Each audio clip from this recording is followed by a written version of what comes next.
네, 오늘은 창세기 24장 28절부터 67절까지 말씀을 공부하겠습니다. 오늘도 이 말씀을 통해서 다 하나님 아버지를 인격적으로 만나시기를 바랍니다.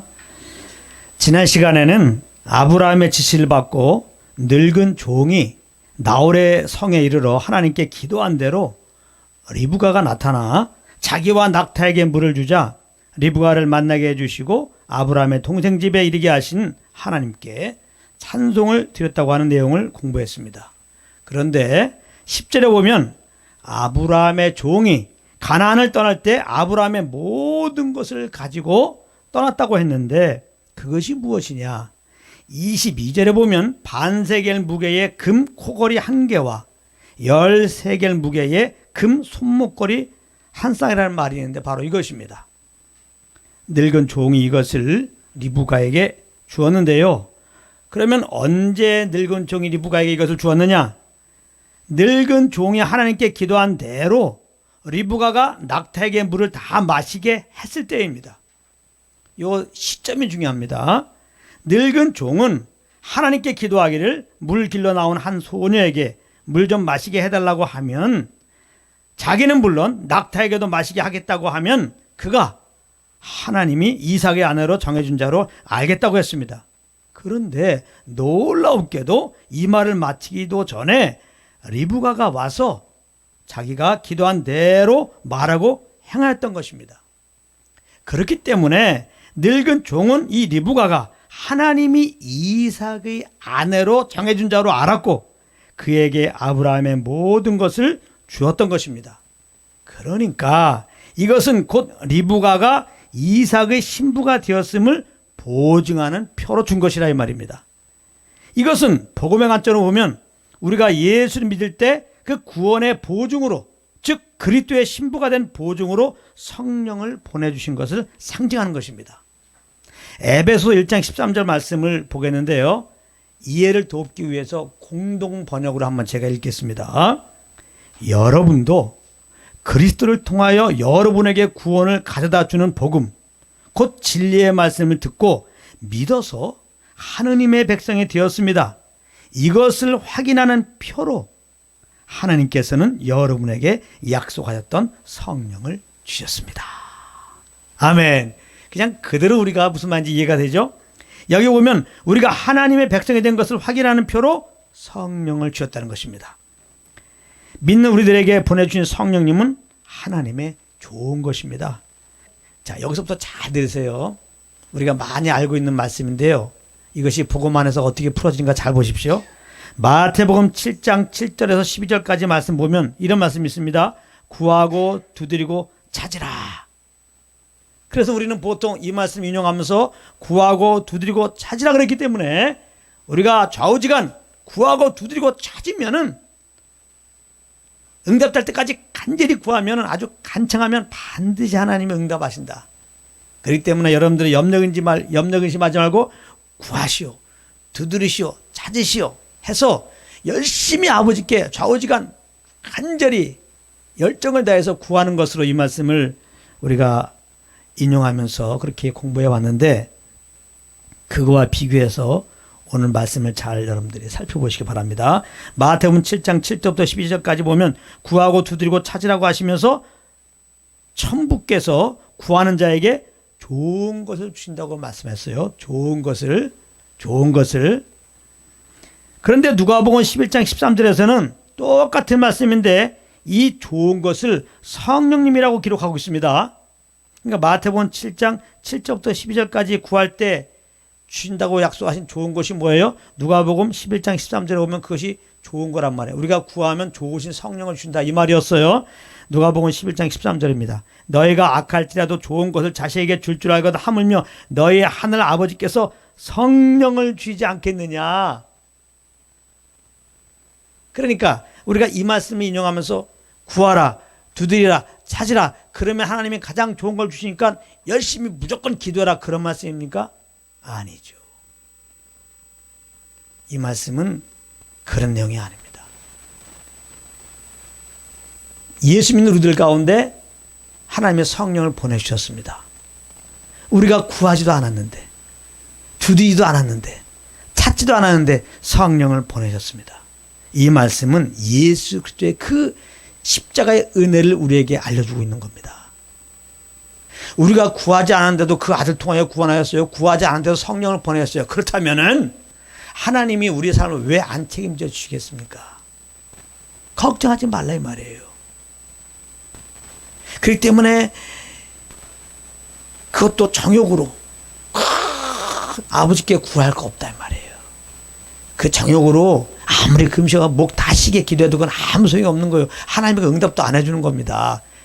내가 구하지 않아도 하나님이 다 날 구원하시고 성령 보내신 것처럼 내가 구하지 않아도 하나님은 나의 삶을 다 책임지시고 알아서 먹을 거 입을 거 마실 거 채워주면서 그렇게 나를 인도하신구나. 그렇게 아십시오. 무엇을 먹을 거 마실 거 입을 거 걱정하지 말라. 그러니까 새를 보라 하나님이 다 먹이지 않느냐, 들풀을 보라 하나님이 다 입히지 않느냐. 하물며 너희들이래. 우리는 누구예요? 그 아들의 피로 하나님이 우리를 사셨어요. 우리는 하나님의 자녀가 되었습니다. 아멘. 어떻게 아버지가, 그것도 부유한 아버지가, 능력 있는 아버지가 자녀가 쫄쫄이 굶게 생겼는데 그거 안 채워주시겠습니까? 하나님 아버지께서 왜 우리의 삶을 안 책임져 주시겠습니까? 걱정하지 말라 이 말이에요. 그렇기 때문에 무엇을 먹을까 입을까 구하는 거는 이방인들이 구하는 거란 말이에요. 그러니까 우리에 대한 삶은 걱정하지만 하나님이 다 지켜주니까 우리가 이 땅에서 구할 것은 오직 하나님의 뜻이 이 땅에 이루어지기 위해 기도하는 거니까 이렇게 주님과 교통 속에 있다가 하나님께서 막 그런 감동을 줄 때 있어요. 그 감동함 오는 거 그것만 기도하시기 바랍니다. 아멘. 또 성령님께서 다 해준다고 기도시킬 때 안 하면 그것도 직무유기예요. 성령님께서 기도시킬 때 또 열심히 하세요. 성령님께서 인도하신 대로 또 기도하시기 바랍니다. 그러므로 우리 안에 좋으신 성령님이 계시다면 우리는 분명 구원받은 것입니다. 우리는 분명 예수님의 신부가 된 것입니다. 그렇다면 성령님이 계신 것을 어떻게 알 수 있을까요? 내 안에 성령님이 계신 것은 구원의 보증으로 오셨기 때문에 그렇다면 나는 구원받은 거다. 예수님의 신부다. 그렇게 아는데 그러면 성령님이 계신 걸 어떻게 알죠? 우리가 하나님께서 나의 아버지가 되시고 내가 그의 아들인 것을 알므로 성령님이 우리 안에 계심을 알 수 있는 거예요. 로마서 8장 15절입니다. 너희는 다시 무서워하는 종의 영을 받지 아니하고 양자의 영을 받았으므로 우리가 아빠 아버지라고 부르짖느니라. 성령이 친히 우리의 영과 더불어 우리가 하나님의 자녀인 것을 증언하시나니 그랬습니다. 우리가 하나님 아버지, 내가 그분의 자녀, 여기에서 조금도 의심 없이 그것이 그대로 믿어진다면 성령의 역사란 말이에요. 우리 안에 성령님이 계셔서 그렇게 알게 하여서 우리가 그렇게 지금 믿고 하나님 아버지를 부르고 아들로서 섬기고 있다는 겁니다. 성령님이 그렇다면 여러분들 속에 지금 계신 거예요. 그렇다면 여러분들은 구원받은 거고 예수 그리스도의 신부가 된 겁니다. 그리고 우리가 조금의 의심도 없이 예수님께서 그리스도이심을 믿고 그 이름을 찬양하고 있는 건 역시 성령님이 우리 안에 계시다는 증거입니다. 왜냐하면 성령으로 아니하고는 예수님을 구조로 알 수도 없고 따라서 그렇게 부를 수도 없기 때문에 그렇습니다. 고린도전서 12장 3절입니다. 그러므로 내가 너희에게 알리노니 하나님의 영 성령으로 말하는 자는 누구든지 예수를 저주할 자를 하지 아니하고 또 성령으로 아니하고는 누구든지 예수를 주시라 할 수 없느니라 그랬어요. 여러분들 예수가 그리스도이심을 그냥 믿어줘요. 그래서 예수님은 구주라고 고백해요. 그래서 그 구원의 예수님을 막 찬양해요. 그렇다면 그것은 여러분들이 예수님을 알아서 여러분들의 지혜로 그렇게 예수님을 알아서 그렇게 예수님을 찬양하는 게 아니에요. 성령님께서 예수님을 알게 하셔서 그렇게 감사로 예수님을 찬양했다는 겁니다. 그러니까 여러분들이 예수님 그리스도를 믿고 정말 감사로 주님을 찬양한다는 사실은 여러분 속에 성령님이 계신 거예요. 할렐루야.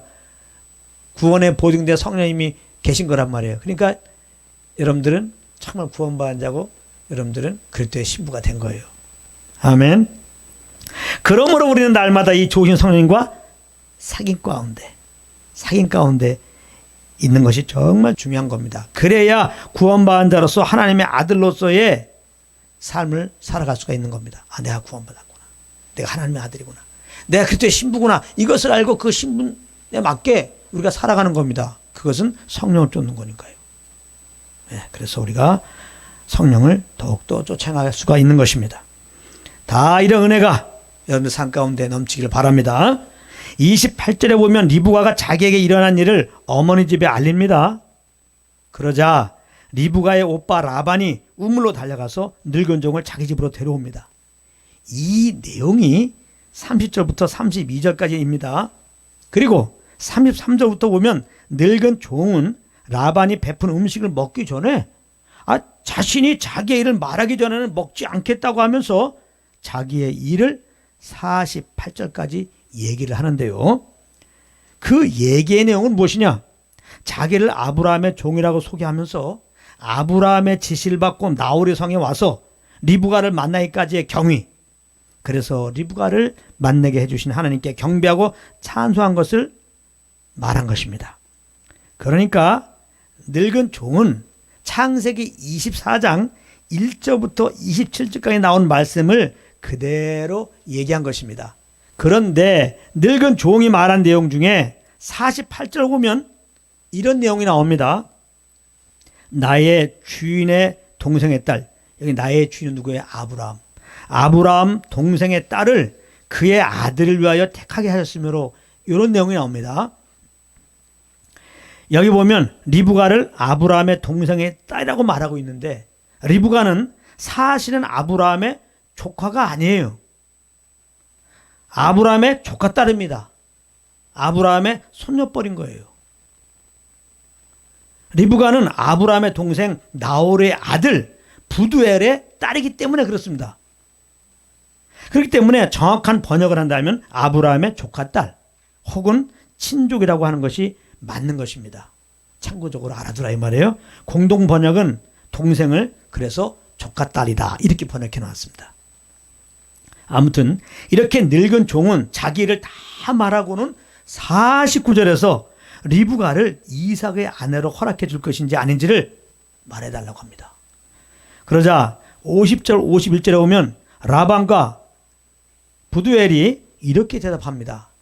잘 들어보세요. 라반과 부두엘이 대답하여 이르되 이 일이 여호와께로 말미암았으니 우리는 가부를 말할 수 없노라. 리브가가 당신 앞에 있으니 데리고 가서 여호와의 명령대로 그를 당신의 주인의 아들의 아내가 되게 하라. 이렇게 대답합니다. 라반과 부두엘은 한마디로 이 모든 일, 즉 아브라함의 종이 자기들이 사는 곳에 와서 리브가를 만나 지금 자기 집에 온 것은 다 하나님의 계획 가운데 뜻 가운데 되어진 것이니 자기들이 왈가왈부할 것이 못 된다는 것입니다. 그러니까 리브가를 데리고 가서 이삭의 아내가 되게 하라는 것입니다. 그런데 이들의 대답을 다시 한번 잘 생각해 보면 보통 사람들의 상식적인 대답이 아닌 것입니다. 만약 우리가 이런 일을 당하면 어떻게 했을까 한번 생각해 보십시오. 내 동생을, 내 딸을 시집 보내는데 그렇게 쉽게 대답한다는 것은 분명 일반적인 경우가 아닌 것입니다. 그런데 라반과 분이엘은 그렇게 대답했습니다. 그러니까 이것은 그들이 머리에서 나온 대답이 아니라 이 말이에요. 이 대답은 하나님의 간섭으로 말미암아 나온 대답인 것입니다. 그들은 늙은 종의 얘기를 들으면서 이 먼 곳까지 늙은 종이 오고 마침 기도한 대로 우물가에서 리브가를 만나고 급기야 자기 집에 온 일이 결코 우연이 아니라 하나님의 계획 아래서 그렇게 된 것이라고 그들은 깨닫게 되었던 것입니다. 하나님이 이러한 깨달음을 주었다는 거예요. 이렇게 하나님은 모든 일을 그 언약을 이루시기 위하여 행하시는 것입니다. 지금부터 잘 들어보시기 바랍니다. 그러므로 이 라반과 분이엘의 대답을 통해서 하나님께서 우리에게 주시는 메시지가 뭐냐? 이게 중요한 겁니다. 그 주신 언약을 이루시기 위하여 모든 일 가운데 일하고 계시는 하나님을 신뢰하며 따라가야 한다는 것입니다. 많은 성도들은 하나님께서 일하시는 것은 우리들의 삶의 형통을 위한 것이라고 생각하고 있다는 것입니다. 그러므로 성령의 인도함이라고 하는 것도 보면 당장 내 현실의 삶이 좋게 되는 쪽으로, 나에게 유익이 되는 쪽으로 인도하는 것이라고 믿고 싶어 한다는 것입니다. 그렇기 때문에 뭔가 내 삶에 고난이 오면 낙심을 하면서 내 자신의 무능을 탓하다가 나중에는 왜 나에게만 고난을 주시느냐 이렇게 하나님 앞에 원망하게 되는 것입니다. 그런데 더 큰 문제는 뭐냐? 이렇게 성령 인도함이 내 현실의 삶을 형통케 하는 쪽으로만 인도하시는 것이라고 생각을 하게 되면 범사에 일하시는 주님에 대하여는 소경이 된다는 것입니다. 만약 라반과 부두엘이 이 모든 일이 하나님의 간섭으로 이루어진 것을 알았더라도 자기들의 이익이 되는 쪽으로 생각했다면 그렇게 금방 대답을 못했을 것입니다. 며칠 고민하다가 괴로워하다가 나중에는 이 모든 일이 하나님의 간섭으로 된 것이 아닐 수도 있을 거야. 생각이 바뀔 수도 있었을 것입니다. 이게 하나님이 하시는 일이었다면 왜 이렇게 우리들에게 괴로움을 주는 것인가 하면서 말입니다. 그런데 하나님은 그들의 이익됨과 상관없이 하나님의 모든 일하심에 니부갓을 그대로 맡기게 간섭하셨습니다. 그래서 하나님은 우리에게 하나님의 일하심에 대하여 자기에게 이익이 되나 첨가하여 생각하지 말고 그냥 하나님을 신뢰하고 따라가는 것이 진정한 믿음이라는 것을 알려주시고 있는 것입니다. 그러므로 우리가 범사에 취해야 할 태도는 그저 주님을 주님으로 인정하는 겁니다. 범사에 주님을 주님으로 인정하는 겁니다. 잠언 3장 6절입니다. 너는 범사에 그를 인정하라. 그리하면 내 길을 지도하시리라. 그 언약을 이루시기 위하여 범사에 하나님께서 일하고 계심을 인정하라. 그런 뜻이죠. 우리는 다 알지 못하지만, 우리는 다 이해 못하지만, 우리는 이 현실을 해석할 수 없더라도 무슨 뜻이 있겠지. 하나님의 그 언약하신 바를 지금 이루시는 그것이지. 그렇기 때문에 우리는 흔들림 없이 범사에 주님을 인정하면서 그 주님의 지 따라 우리는 가는 것이라는 겁니다. 그렇게 될 때 순경이든지 역경이든지 상관없이 우리는 변함없이 주님을 신뢰하며 따라갈 수 있는데요. 아브라함 역시 자기의 이익됨을 먼저 생각했다면 자기 며느리를 택하기 위하여 그 먼 곳까지 늙은 종을 보내지 않았을 것입니다.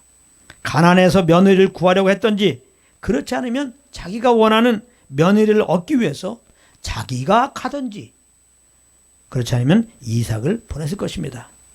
사실 이렇게 하는 것이 아주 상식적인 일이에요. 보통은 자신이나 그렇지 않으면 자기 아들이 직접 가서 신부감을 택하는 것이지 왜 늙은 종을 보냅니까? 만약 늙은 종이 데리고 온 자가 자기들의 마음에 들지 않으면 어떻게 될 것입니까? 그런데 아브라함은 늙은 종을 보냈습니다. 무엇을 말하면서 보냈다고요? 주님의 사자가 종보다 앞서 보낼 것이라고 하면서 보냈습니다. 이것을 보면은 아브라함은 자기 며느리를 구하는 데 있어서 자기의 이익, 자기의 만족됨은 전혀 상관하지 않았다는 것입니다. 아브라함은 그저 그 언약을 친히 이루실 하나님이 자기 며느리로 택하실 것을 믿고 늙은 종을 보냈던 것이고, 그래서 그는 늙은 종을 보낼 때 늙은 종에게 주의 사자가 종보다 앞서 보낼 것이다 이렇게 말했던 것입니다. 그러므로 우리가 알아야 할 것은 주님은 우리의 의견에 상관없이 그 계획하신 바를 일방적으로 행하신다는 것입니다. 그래서 우리가 이 주님을 섬기는 데 필요한 자세는 범사에 주님을 인정하는 것입니다. 하나님은 아브라함에게 어떤 신부를 원하느냐 묻지 않으셨습니다. 라반과 부두엘 그리고 리브가에게 어떤 신랑감을 원하느냐 묻지 않았습니다. 눈 큰 사람이냐? 키 큰 사람이냐? 어느 대학 나온 사람이냐? 전혀 묻지 않았습니다. 하나님은 메시아를 보낼 때도 어떤 메시아를 보내실까 인간들에게 묻지 않으셨습니다. 하나님은 일방적으로 그 언약을 세우시고 홀로 그 일을 성취해 가시는 분이십니다. 사람들의 도움 없이 말입니다. 하나님이 하나님의 일을 이루는 데 있어서는 사람의 도움이 절대 필요하지 않아요. 오히려 사람의 도움이 첨가되면 그 이름이 망치게 될 수도 있습니다.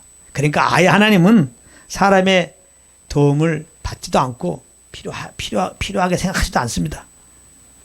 그러면 우리 편에서는 그럼 뭐로 우리를 만들어 놓았어요? 뭐로 우리를 구원해 놓았어요? 뭔가 우리가 주님의 일하는데 도움이 돼야 되는 거 아닙니까? 우리의 존재는 뭡니까, 하나님? 우리 아무것도 안 하라는 말입니까? 하나님이 알아서 하시니까. 자기가 충만한 사람은, 내가 뭐든 할 수 있다고 생각하는 사람들은 그렇게 얼마든지 질문할 수 있죠. 그럼 왜 이렇게 하나님의 그 언약을 하나님이 친히 이루시느냐? 사람의 도움 없이. 하나님이 약속한 것을 하나님이 친히 이루신 걸 보면서 사람들은 그 신실하신 하나님께 모든 영광을 돌리게 하기 위한 것입니다.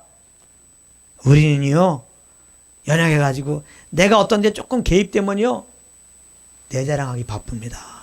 내가 이렇게 했다고 내 이름 자랑하기 바빠요. 하나님은 우리를 만드신 분이잖아요. 그러한 우리의 성정을 아시잖아요. 그렇기 때문에 하나님 일을 하는 데 있어서 우리의 의의 개입을 하나님은 원치 않으십니다. 막으십니다. 그러니까 우리 편에서는 우리의 의로, 우리의 열심으로 덮어놓고 주님 섬기겠다고, 도와주겠다고, 주님 일을 하겠다고 그렇게 할 필요가 없는 거예요. 좀 부담을 내려놓으세요. 주님 섬기는 거에 있어서. 율법적인 신앙이, 종교적인 생활, 나의 어떤 행함으로 하나님께 기쁨을 드리겠다 라고 할 때 그것이 어려운 겁니다. 내 힘으로 주님을 섬기려고 하니까 굉장히 힘이 드는 겁니다. 부담이 되는 겁니다. 멍에 매는 것 같은 겁니다. 우리는 예수 믿음으로 이제 우리는 율법에서 자유케 되었습니다. 내 힘으로 주님의 말씀을 잘 지켜갖고 내가 주님을 잘 섬겨드려야 되는 이런 부담에서 우리는 자유케 된 겁니다. 그런 식으로 말하면 예수 믿을 때 하나님은 우리가 율법을 다 지킨 것으로 인정해 주는 겁니다. 할렐루야. 그래서 예수 믿는 우리들을 의롭다고 하신다는 게 바로 그런 의미예요. 우리의 행위로 주님을 기쁘게 드리려고 한다는 그런 의미로 볼 때는 예수 믿으면 하나님 우리를 기뻐하시잖아요. 그 믿음을 기뻐하잖아요. 그냥 예수 믿는 우리를 보실 때 하나님 그냥 기뻐하세요. 할렐루야. 그러니까 하나님께 기쁨 드리고 싶으면 여러분들 이렇게 하면 돼요. 하나님 아버지, 나 예수 믿습니다. 그러면 돼요. 할렐루야. 예수 믿는 믿음으로 왔어요. 그렇게 하면 되는 겁니다. 나를 볼 때 그냥 기뻐한다는. 그리스도 안에 있는 나를, 그리스도의 그 믿음을 갖고 있는 나를, 그 믿음 보시고 보혈 보시고 예수님이 기뻐하듯이 기뻐한다고 하는 이것을 알고 우리가 예수의 피를 의지하고 감사함으로 나를 기뻐하실 주님께 담대히 나오는 겁니다. 아멘. 여러분들이 예수님께 예배드려 나올 때 하나님 어떤 표정으로 맞이했겠습니까? 그러므로 첫 번째 이렇게 맞이했겠습니까? 저는 하나님이 그렇게 맞이한 거예요. 그러니까 또 우리 서로가 이러한 주의 마음을 알고 주님의 그 사랑의 품 안에 안 계실 뿐만 아니라 이제 우리보다 늦게 오시는 그런 지체들 보면서 또 늦었어? 이 맨날 늦네? 이런 태도가 아니죠. 왜 옷차림이 또 저러지? 이런 게 아니죠. 쟤는 왜 예배 시간에 왜 저런 모습이지? 왜 이렇게 농담이야? 왜 이렇게 뭐 이런 게 아니죠. 자든 늦게 오든 응? 우리는 어때요? 지체? 할렐루야. 주님이 우리를 그 보혈 안에서 그 예수님의 믿음 보시고 큰 사랑함으로 기쁨으로 맞이하듯이 그런 사랑을 물심받고 여러분도 그런 주님의 마음으로 지체들을 대하시기 바랍니다. 그러면 예수는 본 이곳이 바로 천국이다. 할렐루야. 네. 그런 공동체 우리는 원합니다. 그러므로 하나님 앞에서 우리에게 요구되는 것은 그저 아멘하고 따라가는 것뿐이지 이렇게 해달라 저렇게 해달라 요구할 것이 없는 겁니다. 54절에 보면 늙은 종은 다음날 아침에 떠나게 해달라고 말합니다. 그러자 55절에 보면 라반과 그의 어머니가 며칠 또는 열흘을 리브가와 함께 머무는 시간 좀 달라고 합니다. 이거 지극히 당연한 요구죠.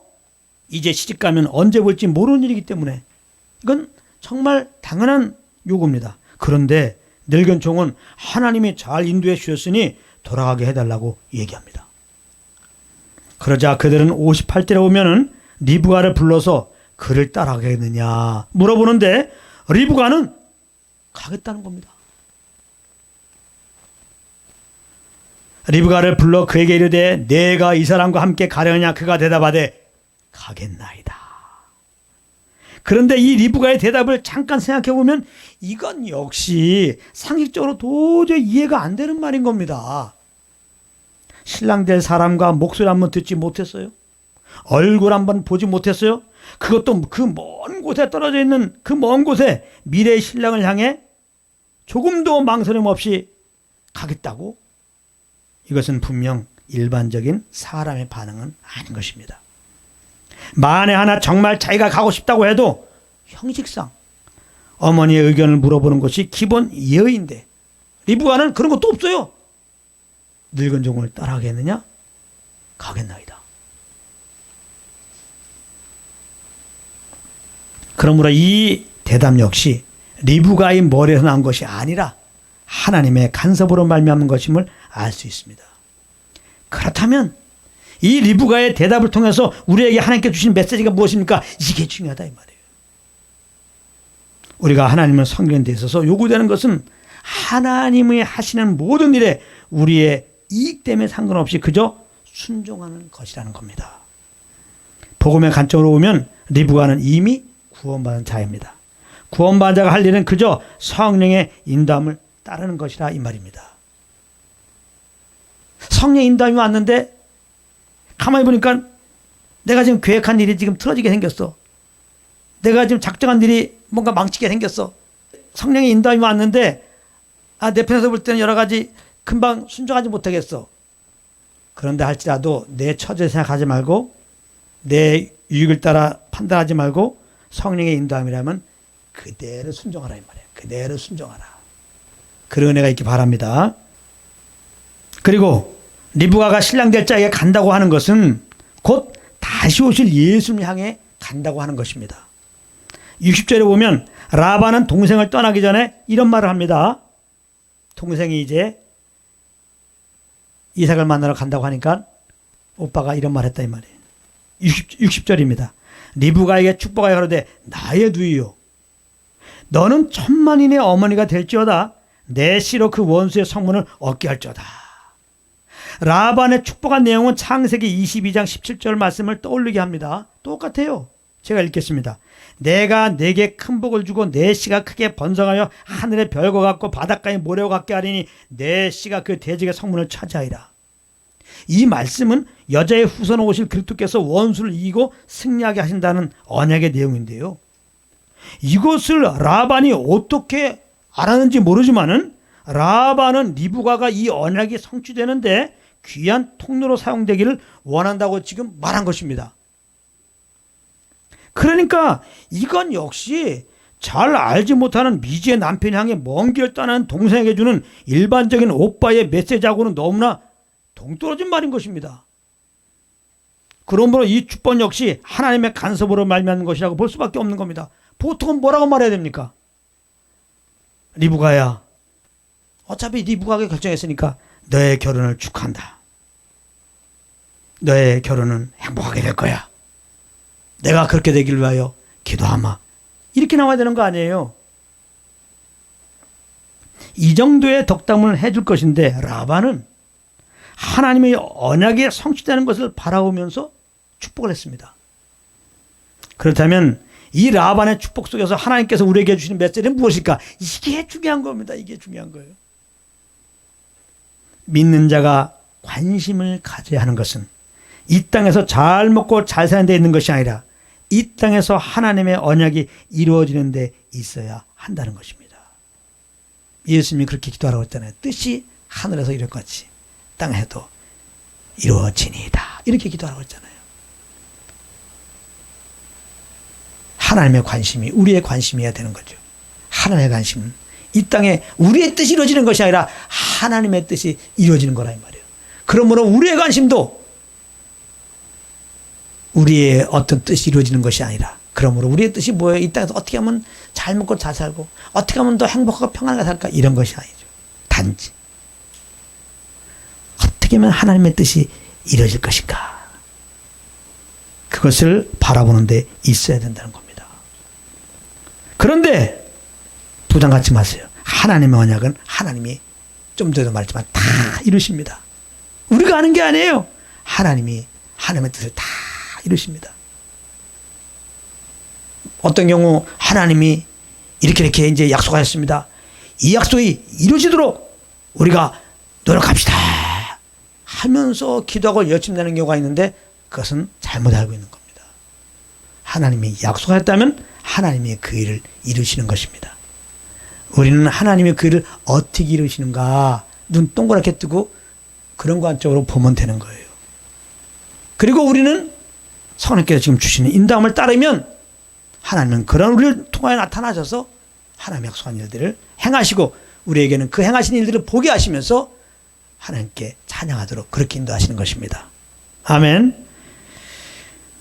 그러므로 믿는 우리들은 범사에 감사함으로 그 언약을 이루시는 주님만 신뢰하며 어떠한 형편이든지 주님께 감사하며 그 인도함을 따르는 것입니다. 61절에 보면 리브가가 여자 종들과 함께 낙타를 타고 늙은 종을 따라갑니다. 그리고 63절부터 65절에 보면 리브가가 이삭을 만나게 됩니다. 곽곽곽곽곽 클라이막스입니다. 읽겠습니다. 장면을. 이삭이 저물 때에 들에 나가 묵상하다가 눈을 들어보면 낙타들이 오는지라 리브가가 눈을 들어 이삭을 바라보고 낙타에게 내려 형에게 종에게 말하되 마주오는 자가 누구냐? 종이 이르되 이는 내 주인이니이다. 리브가가 너울을 가지고 자기 얼굴을 가리더라.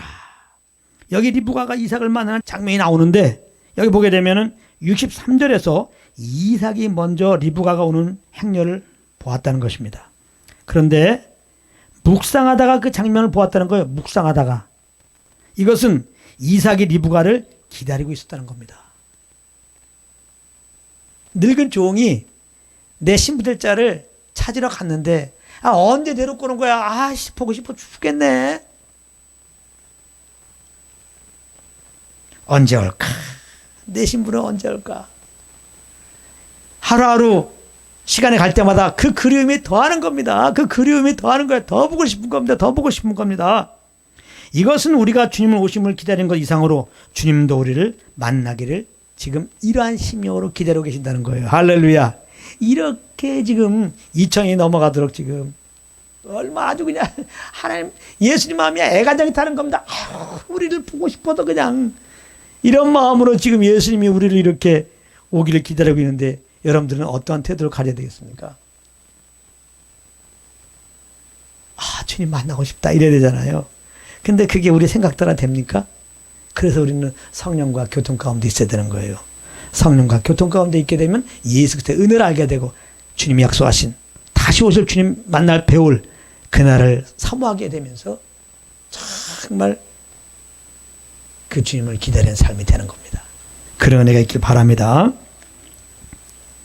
그리고 64절에 보면 리브가가 이삭을 바라보고 낙타에서 내립니다. 그러니까 그동안 리브가가 늙은 종을 따라 낙타를 따라 그 먼 길을 걸어왔던 것은 뭐냐? 마치 결혼식장에서 먼저 걸어나온 신랑을 맞이하기 위하여 아버지 손에 이끌려 걸어가는 신부의 모습이었던 것입니다. 우리가 지금 성령의 인도함을 따라 사는 것이 바로 이런 것이라는 겁니다.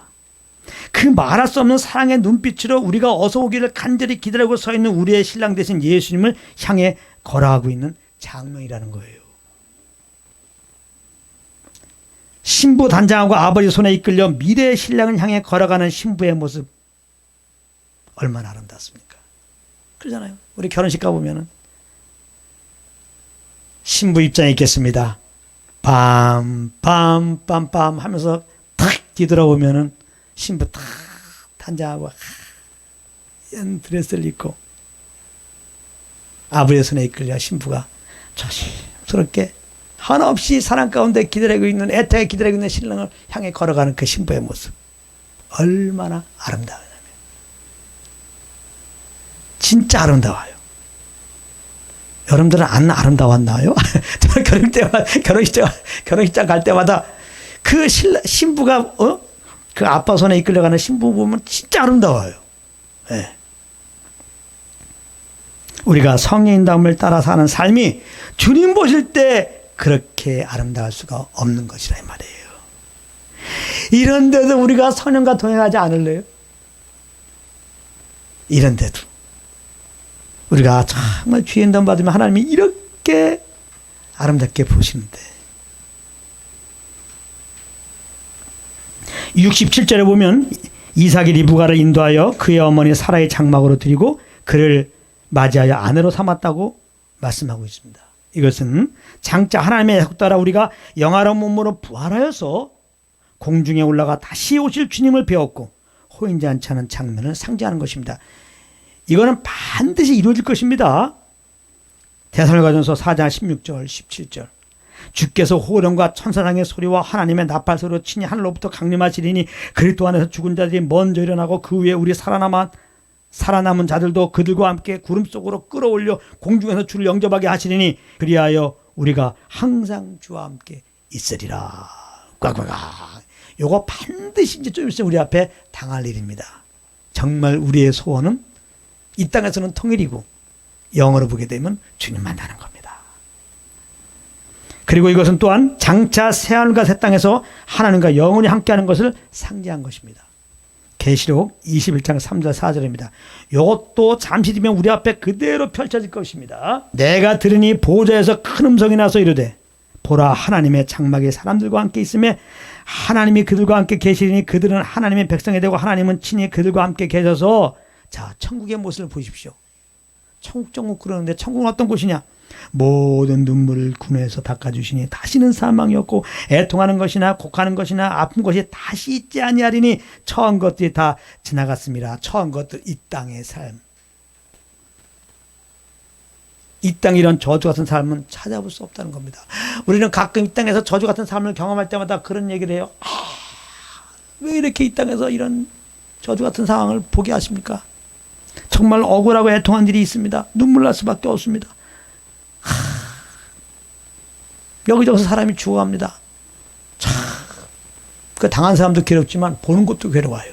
그리고 또 다 우리도 똑같이 당합니다.